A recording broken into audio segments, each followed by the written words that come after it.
ಈಗ ನಮ್ಮ ಮೆಟ್ರೋ ವಿಚಾರಕ್ಕೆ ಬರೋಣ. ಯಾವಾಗ ಮೆಟ್ರೋ ಟಿಕೆಟ್ ದರ ಹೆಚ್ಚಳ ಆಯಿತು ಆಗಿನಿಂದಲೂ ಕೂಡ ಸಾರ್ವಜನಿಕರು ತಮ್ಮ ಆಕ್ರೋಶವನ್ನು ಹೊರಹಾಕ್ತಾ ಇದ್ದಾರೆ. ಜೊತೆಗೆ ಇದು ಅವೈಜ್ಞಾನಿಕವಾಗಿ ಮೆಟ್ರೋ ಟಿಕೆಟ್ ದರವನ್ನು ಹೆಚ್ಚಳ ಮಾಡಿದ್ದಾರೆ ಅಂತೇಳಿ ಆಕ್ರೋಶ ಹೊರಹಾಕ್ತಾ ಇದ್ದಾರೆ.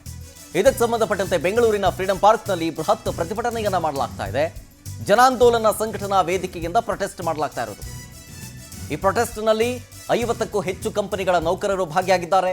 ಜೊತೆಗೆ ಪ್ರಯಾಣಿಕರು ಭಾಗಿಯಾಗಿದ್ದಾರೆ. ಟಿಕೆಟ್ ದರ ಹೆಚ್ಚಳ ಮಾಡಿ ಹಗಲು ದರೋಡೆ ಮಾಡ್ತಾ ಇದ್ದಾರೆ ಇವರೆಲ್ಲರೂ ಸೇರ್ಕೊಂಡು ಅಂತೇಳಿ ಕಿಡಿಕಾರ್ತಾ ಇದ್ದಾರೆ. ಎಲ್ಲರೂ ಸೇರ್ಕೊಂಡ್ರು ಅಂತಂತಂದ್ರೆ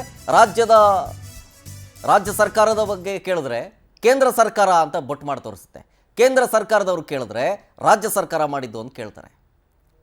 ಸೊ ಹಾಗೆ ಇಬ್ರು ಸೇರ್ಕೊಂಡು ಹಗಲು ದರೋಡೆ ಮಾಡ್ತಿದ್ದೀರಾ ನಮ್ದು ಹೀಗಂತೇಳಿ ಸಾರ್ವಜನಿಕರು ಆಕ್ರೋಶವನ್ನು ವ್ಯಕ್ತಪಡಿಸೋದರ ಜೊತೆಗೆ ನೋಡಿ, ಜನಾಂದೋಲನ ಸಂಘಟನಾ ವೇದಿಕೆಯ ಮುಖಾಂತರ ಬೇರೆ ಬೇರೆ ಕಂಪನಿಯ ನೌಕರರಿದ್ದಾರೆ. ಜೊತೆಗೆ ಪ್ರಯಾಣಿಕರೆಲ್ಲರೂ ಕೂಡ ಭಾಗಿಯಾಗಿ ಈಗ 2025 ಮಹಾಶಿವರಾತ್ರಿಗೆ ಸ್ವಾಗತ.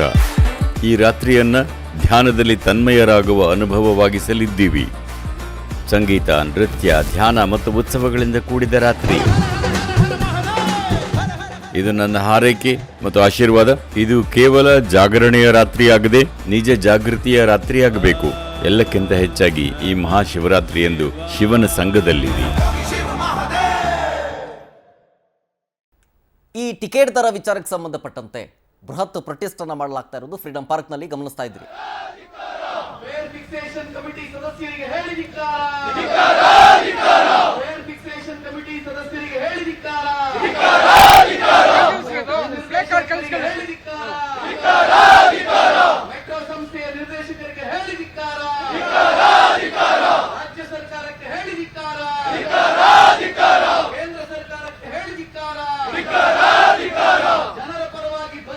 ನಾನು ಡೈಲಿ ಟ್ರಾವೆಲ್ ಮಾಡೋರು.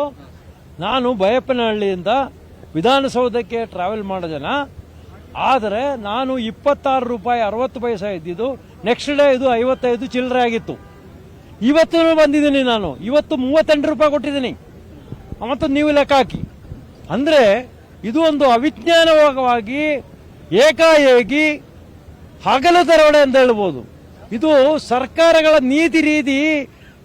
ಬೆಂಗಳೂರು ಜನತೆ 1,30,00,000 ಎಷ್ಟು ಇದ್ರೇನು ಸಹ ಒಂದು ಜನಗಳು ಇದನ್ನ ಪ್ರತಿಭಟನೆ ಮಾಡದೇ ಇರೋ ಒಂದು ಕಾರಣಕ್ಕಾಗಿ ಈ ತರ ಅವರು ಏಕಾಏಕಿಯಾಗಿ ಅವಿಜ್ಞಾನವಾಗಿ ವಿರೋಧವಾಗಿ ಒಂದು ಇದನ್ನ ಈ ಮೆಟ್ರೋ ಯೂಸ್ ಮಾಡೋದು ನಮ್ಮ ಸ್ನೇಹಿತರು ಹೇಳೋ ಪ್ರಕಾರ ಸಾಮಾನ್ಯ ಜನರು, ಕಾರ್ಮಿಕರು, ವಿದ್ಯಾರ್ಥಿಗಳು, ಮಹಿಳೆಯರು ಮತ್ತು ಮಧ್ಯಮ ವರ್ಗದವರು, ಬಹುತೇಕ ಮಧ್ಯಮ ವರ್ಗದವರು ಆಶಾರಾಮಿ ಜೀವನ ನಡೆಸೋರು ಒಳ್ಳೆ ಆಶಾರಾಮಿ ಕಾರಲ್ಲಿ ಹೋಗ್ತಾರೆ, ಅವರು ಈ ಕಡೆ ಬರೋದಿಲ್ಲ. ಆದರೆ ಇವತ್ತು ಏನಾಗಿದೆ, ಇವತ್ತು ನೀವು ಡೀಟೇಲ್ಸ್ ಕೊಡ್ತಾರೆ ಇದ್ರ ಬಗ್ಗೆ ನಮ್ಮ ಪ್ರತಿನಿಧಿ ಶಶಿಧರ್ ಫ್ರೀಡಂ ಪಾರ್ಕ್ ನಿಂದ ಲೈವ್ ನಲ್ಲಿದ್ದಾರೆ. ಶಶಿಧರ್, ಈಗ ಪ್ರತಿಭಟನೆ ನಡೆಸಲಾಗ್ತಾ ಇದೆ, ಪ್ರತಿಭಟನಾಕಾರರ ಆಗ್ರಹ ಏನು? ಶರತ್, ಪ್ರಮುಖವಾಗಿ ಇದೇ ತಿಂಗಳು 9ನೇ ತಾರೀಕು ಏನು ಮೆಟ್ರೋ ದರವನ್ನು ಹೆಚ್ಚಳ ಮಾಡಿದ್ರು, ಆ ಹೆಚ್ಚಳ ಮಾಡಿದ್ರು ಸಂಪೂರ್ಣವಾಗಿ ಅವೈಜ್ಞಾನಿಕವಾಗಿ ಮಾಡಿದ್ರು. 45% 125%ನವರೆಗೂ ಏಕಾಏಕಿಯಾಗಿ ದರವನ್ನು ಹೆಚ್ಚಳ ಮಾಡಿದ್ರು. ಇದರಿಂದಾಗಿ ಸಾಕಷ್ಟು ಸಾರ್ವಜನಿಕರನ್ನು ಕೂಡ ಆಕ್ರೋಶ ವ್ಯಕ್ತ ಆಯಿತು. ಪ್ರಯಾಣಿಕರಂತೂ ಕೂಡ ಮೆಟ್ರೋ ಕಡೆ ಮುಖ ಮಾಡೋದನ್ನು ಕೂಡ ಬಿಟ್ಟಿದ್ರು. ಹೀಗಾಗಿ ಈ ಒಂದು ಮೆಟ್ರೋವನ್ನು ಮೊದಲು ಯಾರು ಬಳಸ್ತಾ ಇದ್ದಾರೆ ಅಂದರೆ ಸಾಮಾನ್ಯ ಜನರಿಂದ ಹಿಡಿದು ಮಧ್ಯಮ ವರ್ಗದವರು, ಅದೇ ರೀತಿಯಲ್ಲೂ ಕೂಡ ವಿದ್ಯಾರ್ಥಿಗಳು ಎಲ್ಲರೂ ಕೂಡ ಬಳಸ್ತಾ ಇದ್ರು. ಆದರೆ ಇವತ್ತು ಕೇವಲ ಶ್ರೀಮಂತರು ಮಾತ್ರ ಮೆಟ್ರೋವನ್ನು ಬಳಕೆ ಮಾಡುವಂತ ಪರಿಸ್ಥಿತಿ ನಿರ್ಮಾಣ ಆಗಿದೆ. ಯಾಕಂತಂದ್ರೆ 20 ರೂಪಾಯಿ ಇದ್ದಂತ ಮೆಟ್ರೋ ದರ ಈಗ ಏಕಾಏಕಿಯಾಗಿ 40-45 ರೂಪಾಯಿ ಈ ರೀತಿಯಾಗಿ ಹೆಚ್ಚಳಾಗಿದೆ. ಹೀಗಾಗಿ ಸುಮಾರು 100-110-120% ನಷ್ಟು ದರ ಹೆಚ್ಚಳಾಗಿದೆ. ಆದ್ರೆ ಇವತ್ತು ಏನ್ ಹೇಳ್ತಿದ್ದಾರೆ, ಬೆಂಗಳೂರಿನಲ್ಲಿ ಸುಮಾರು 4 ಜನ ಸಂಸದರಿದ್ದಾರೆ. ಯಾವೊಬ್ಬ ಸಂಸದರು ಕೂಡ ಇದ್ರ ಬಗ್ಗೆ ಧ್ವನಿ ಎತ್ತಲ್ಲ. ಯಾಕೆಂತಂದ್ರೆ ಬಿಜೆಪಿಯವರು ಕಾಂಗ್ರೆಸ್ನವರ ಮೇಲೆ ಆರೋಪ ಮಾಡ್ತಾರೆ, ಕಾಂಗ್ರೆಸ್ನವರು ಬಿಜೆಪಿಯವರ ಮೇಲೆ ಆರೋಪ ಮಾಡ್ತಾರೆ. ಆದ್ರೆ ರಾಜ್ಯ ಸರ್ಕಾರ ಶಿಫಾರಸು ಮಾಡಿದ ನಂತರ ಮಾತ್ರ ಕೇಂದ್ರ ಸರ್ಕಾರದವರು ಕೂಡ ಹೆಚ್ಚಳವನ್ನು ಕೂಡ ಮಾಡೋದಕ್ಕಾಗೋದು. ಯಾಕೆಂತಂದ್ರೆ ಏನು ಈ ದರ ಹೆಚ್ಚಳಕ್ಕೆ ಸಂಬಂಧಪಟ್ಟಂತೆ ಆ ಸಮಿತಿಯನ್ನು ರಚನೆ ಮಾಡಿದ್ರು, ಆ ಸಮಿತಿಯಲ್ಲಿ ಕೇಂದ್ರ ಸರ್ಕಾರ ಮತ್ತೆ ರಾಜ್ಯ ಸರ್ಕಾರ ಎರಡೂ ಕಡೆನೂ ಕೂಡ ಅಧಿಕಾರಿಗಳು ಕೂಡ ಇದ್ರು, ರಾಜಕಾರಣಿಗಳು ಕೂಡ ಇದ್ರು. ಆದ್ರೆ ಯಾರು ಕೂಡ ಧ್ವನಿ ಎತ್ತಲ್ಲ. ನಂತರ ವಿರೋಧ ಪ್ರತಿಭಟನಾಕಾರರನ್ನು ಯಾವ ರೀತಿ ಕೂಡ ಪ್ರಯೋಜನ ಆಗ್ತಾ ಇಲ್ಲ. ಎಸ್ ಶರತ್ ಖಂಡಿತವಾಗಿ ಮಾತಾಡಿಸುವಂತ ಪ್ರಯತ್ನ ಮಾಡ್ತೀರಿ.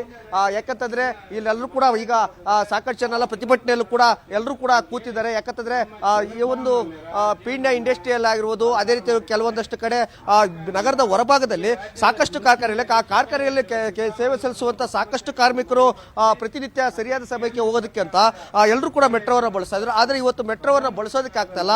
ಇದ್ರ ಬಗ್ಗೆ ಮಾತಾಡೋದಕ್ಕೆ ಕಾರ್ಮಿಕರ ಮುಖಂಡರು ಕೂಡ ಇದ್ದಾರೆ, ಅದೇ ರೀತಿಯಲ್ಲಿ ಕೂಡ ವಕೀಲರು ಕೂಡ ಆಗಿದ್ದಾರೆ. ಅವ್ರ ಜೊತೆ ಕೂಡ ಮಾತಾಡೋಣ. ಸರ್, ಈಗ ಸರ್ಕಾರಕ್ಕೆ ನಿಮ್ಮ ಬೇಡಿಕೆಗಳು ಇರಪ್ಪ ಅನ್ಸರಿ ನೋಡಿ, ನಾವು ಈಗ ಇವರು ಅವೈಜ್ಞಾನಿಕವಾಗಿ ಏರಿಸಿರುವಂತಹ ಮೆಟ್ರೋ ದರವನ್ನ ಮೊದಲಿನ ದರಕ್ಕೆ ನಿಗದಿ ಮಾಡಬೇಕು, ಮತ್ತೆ ಜನರ ಮೇಲೆ ನೀವು ಹಾಕಿರುವಂತಹ ಈ ಬರೆ ಮತ್ತೆ ಹೊರೆಯನ್ನು ಇಳಿಸಬೇಕು ಅನ್ನುವಂಥದ್ದು ನಾವು ಸರ್ಕಾರವನ್ನು ಆಗ್ರಹ ಮಾಡ್ತಿದ್ದೀವಿ. 1 ವಾರ ಗಡುವನ್ನ ಕೊಡ್ತಾ ಇದ್ದೀವಿ. ನಾವು 1 ವಾರದ ಒಳಗಡೆ ಏನಾದರೂ ಸರ್ಕಾರ ಪರಿಷ್ಕರಣೆ ಮಾಡಿ ಮುಖ್ಯಮಂತ್ರಿಗಳು ಮತ್ತೆ ಕೇಂದ್ರ ರೈಲ್ವೆ ಸಚಿವರು ಮಧ್ಯಪ್ರವೇಶ ಮಾಡಬೇಕು ಅಂತ ಆಗ್ರಹಿಸ್ತಾ ಇದ್ದೀವಿ. ಇವರಿಬ್ರು ಮಧ್ಯಪ್ರವೇಶ ಮಾಡಿ ಮೊದಲಿನ ದರವನ್ನೇ ನಿಗದಿ ಮಾಡದೇ ಇದ್ರೆ ನಾವು ಇಡೀ ಮೆಟ್ರೋವನ್ನು ಬಹಿಷ್ಕಾರ ಮಾಡಬೇಕು ಅಂತ ಹೇಳಿ ಬೆಂಗಳೂರು ನಗರದ ಜನರಿಗೆ ಕರೆ ಕೊಡಬೇಕು ಅಂತ ಹೇಳಿ ನಾವು ತೀರ್ಮಾನ ಮಾಡಿದ್ದೀವಿ. ನಾವು 10,000 ಪಾಂಪ್ಲೆಟ್ಗಳನ್ನು ಹಂಚಿದ್ದೀವಿ ಎಲ್ಲ ಮೆಟ್ರೋ ಸ್ಟೇಷನ್ಗಳಲ್ಲಿ. ಜನರ ಸ್ಪಂದನೆ ಚೆನ್ನಾಗಿದೆ. ಜನರ ಅಭಿಪ್ರಾಯವನ್ನು ನೀವೇನಾದರೂ ಸರ್ಕಾರ ಕೇಳಿದ್ದೇ ಆದ್ರೆ ಜನರ ಸಂಕಟ ಏನು, ನೋವೇನು, ಆಕ್ರೋಶ ಏನು ಅನ್ನೋದು ನಿಮಗೆ ಮೆಟ್ರೋ ನಿಲ್ದಾಣಗಳಲ್ಲಿ ನಿಂತ್ಕೊಂಡು ಈ ಪ್ರೈಸ್ ಬಗ್ಗೆ ಜನರ ಅಭಿಪ್ರಾಯವನ್ನು ತಿಳ್ಕೊಳ್ಳಿ. ಮುಖ್ಯಮಂತ್ರಿಗಳು ಇದನ್ನ ಗ್ರಹಿಸಬೇಕು. ಮತ್ತೆ ಬೆಂಗಳೂರಿನ ಶಾಸಕರು, ಸಂಸದರು ಮತ್ತೆ ಮಾಜಿ ಕಾರ್ಪೊರೇಟರ್ಗಳು ನೀವ್ಯಾರು ಧ್ವನಿ ಎತ್ತುತ್ತಿಲ್ಲ ಜನರ ಪರವಾಗಿ. ನಿಮಗೆಲ್ಲರಿಗೂ ಸಹ ನಾವು ಜನಾಂದೋಲನ ವೇದಿಕೆ ಪರವಾಗಿ ಧಿಕ್ಕಾರವನ್ನ ಕೂಗ್ತಿದ್ದೀವಿ. ಜನ ನಿಮಗೆ ಚೀಮಾರಿಯನ್ನ ಮಾಡ್ತಾರೆ ಮುಂದಿನ ದಿನಗಳಲ್ಲಿ. ನಾವು ನಮ್ಮ ಕಾರ್ಮಿಕ ಸಂಘಟನೆ ಕಡೆಯಿಂದ ಇವತ್ತೇನು ಬೆಂಗಳೂರು ಮೆಟ್ರೋ ದರನ ಹೆಚ್ಚಿದ್ದಾರೆ, ಇದನ್ನೇನಾದರೂ ಸರ್ಕಾರ ಹಿಂಪಡೆದಿದ್ದೇ ಇದ್ದರೆ ನಾವು ಈ ಬೆಂಗಳೂರಾದ್ಯಂತ ನಾವು ಬಂದು ಮೆಟ್ರೋನ ಬಹಿಷ್ಕಾರ ಮುಖಾಂತರ ನಾವು ಮರವನ್ನು ಸರಪಳಿ ರೂಪಿಸಿ ನಾವು ರಸ್ತೆ ತಡೆಮರೆ ಮುಖಾಂತರ ದೊಡ್ಡ ಉಗ್ರವಾದಂಥ ಹೋರಾಟ ಮಾಡ್ತೀವಿ. ಇದು ಒಂದು ಕಾರ್ಮಿಕ ಸಂಘಟನೆಗಳ ಪರವಾಗಿ, ಒಂದು ಜನಸಾಮಾನ್ಯ ಪರವಾಗಿ, ಜನಾಂದೋಲನ ವೇದಿಕೆ ಪರವಾಗಿ ನಾವು ಸರ್ಕಾರನ ಮನವಿ ಮಾಡ್ತಾ ಇದ್ದೀವಿ. ಆದಷ್ಟು ಬೇಗ ನಾವು ವಾಪಸ್ ತಗೊಳ್ಳಿಲ್ಲ ಅಂತಂದ್ರೆ ನಾವು ಉಗ್ರ ಹೋರಾಟ ಮಾಡ್ತೀವಿ ಅಂತೇಳಿ ಈ ಸಂದರ್ಭ ಕೇಳ್ಕೊತೀವಿ ಸರ್. ಧನ್ಯವಾದ ಸರ್. ಏನಂತಂದ್ರೆ ಪ್ರಮುಖವಾಗಿ ಎಲ್ಲರೂ ಕೂಡ ಮೆಟ್ರೋ ದರ ಹೆಚ್ಚಳ ಸಾಕಷ್ಟು ಆಕ್ರೋಶವನ್ನು ತಂದಿದೆ. ಹೀಗಾಗಿ ಸದ್ಯಕ್ಕೆ ಇದೇ ಮೊದಲ ಬಾರಿಗೆ ಸಾವಿರಾರು ಸಂಖ್ಯೆಯಲ್ಲಿ ಕೂಡ ಎಲ್ಲರೂ ಕೂಡ ಒಟ್ಟಾಗಿ ಕೇಂದ್ರ ಮತ್ತೆ ರಾಜ್ಯ ಸರ್ಕಾರದ ವಿರುದ್ಧ ಆಕ್ರೋಶವನ್ನು ವ್ಯಕ್ತಪಡಿಸೋದಕ್ಕೆ ಈಗಾಗಲೇ ಮುನ್ನುಡಿಯನ್ನು ಕೂಡ ಆಡಿದ್ದಾರೆ. ಇದು ಕಾಡ್ಗಿಚ್ಚಿನಂತೆ ಬೆಳೆದು ಮುಂದಿನ ದಿನಗಳಲ್ಲಿ ಏನಾದರೂ ಮೆಟ್ರೋ ದರವನ್ನ ಕಡಿಮೆ ಮಾಡಿಲ್ಲ ಅಂದ್ರೆ ಇಡೀ ಬೆಂಗಳೂರಿನಲ್ಲಿ ಎಲ್ಲರೂ ಕೂಡ ಮೆಟ್ರೋ ಪ್ರಯಾಣಿಕರಿಗೆ ಕರೆಯನ್ನು ಕೊಟ್ಟು ಸಾಮೂಹಿಕವಾಗಿ ಎಲ್ಲರೂ ಕೂಡ ಮೆಟ್ರೋವನ್ನ ಬಹಿಷ್ಕಾರ ಮಾಡಿ ಅಂತ ಹೇಳ್ಬಿಟ್ಟು ಮುಷ್ಕರಕ್ಕೆ ಕೂಡ ಕರೆ ಕೊಟ್ಟಿದ್ದಾರೆ. ಹೀಗಾಗಿ ಯಾವ ರೀತಿಯಾಗಿ BMRCಯಲ್ಲೂ ಕೇಂದ್ರ ಮತ್ತೆ ರಾಜ್ಯ ಸರ್ಕಾರದ ಜೊತೆ ಮಾತುಕತೆ ಮಾಡಿ ಮತ್ತೊಮ್ಮೆ ದರ ಪರಿಷ್ಕರಣೆಯನ್ನ ಮಾಡುತ್ತಾ, ಇಲ್ಲ ಅಂತಂದ್ರೆ ಅವೈಜ್ಞಾನಿಕ ಪದ್ಧತಿಯನ್ನ ಮತ್ತೆ ಮುಂದುವರಿಸುತ್ತಾ ಅಂತ ಕೂಡ ಕಾದು ನೋಡ್ಬೇಕು. ಯಾಕಂತಂದ್ರೆ ಈಗಾಗಲೇ ಮೆಟ್ರೋದಲ್ಲಿ ಸಂಚಾರ ಮಾಡ್ತಿದ್ದ ಪ್ರಯಾಣಿಕರ ಸಂಖ್ಯೆ 30% ಇಳಿಕೆಯಾಗಿದೆ. ಇವು ಮತ್ತೆ ಸ್ವಂತ ವಾಹನಗಳ ಬಳಕೆದಾರರು ಕೂಡ ಸಂಖ್ಯೆ ಆಗಿದೆ. BMTC, KSRTC ಮತ್ತೆ ಓಲಾ, ಊಬರ್ ಆಟೋದಲ್ಲಿ ಪ್ರಯಾಣಿಕರ ಸಂಖ್ಯೆ ಕೂಡ ಹೆಚ್ಚಳ ಆಗ್ತಾ ಇದೆ. ಇದರಿಂದ ಟ್ರಾಫಿಕ್ ಸಮಸ್ಯೆ ಕೂಡ ಉಂಟಾಗ್ತಿದೆ. ಹೀಗಾಗಿ ರಾಜ್ಯ ಸರ್ಕಾರ ನೋಡೋಣ ಇದನ್ನ ಸರ್ಕಾರ ಎಷ್ಟು ಮಟ್ಟಿಗೆ ಗಂಭೀರವಾಗಿ ಪರಿಗಣಿಸುತ್ತೆ ಅಂತ ಹೇಳಿ. Thank you Shashi, ಡೀಟೇಲ್ಸ್ಗಾಗಿ.